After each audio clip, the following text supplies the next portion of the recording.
Ayan guys, magprito tayo ng manok. Ayan, binabad ko ito ng magdamag kahapon. Hanggang ngayon, iluto na natin siya. Init na siguro itong aking mantika.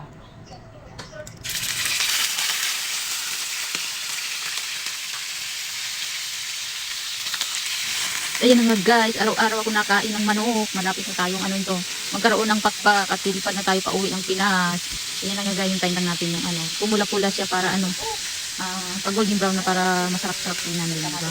Ilagay natin mamaya yung toyo. At ayan na nga guys, medyo brown-brown na siya. Ayan, pag ako'y lumipad na ng Pinas nito ay wala na, diba? Hintayin lang natin yan, ano, maluto yung kabila para ano, hindi hilaw yung loob. Dapat pantay ang ano, para ano, para masarap ang pagkain natin mamaya. Ayan, ako na naman pinagluto ng karumit ko kasi ako lang no may time. Tigisa kami dyan, kaya libre na ako sa pagkain. Ako lang magluto, ay makakain na ako, diba? Yan na, ready to serve ng ating pritong manok. Tara, kumain na tayo. Thank you for watching. Bye-bye.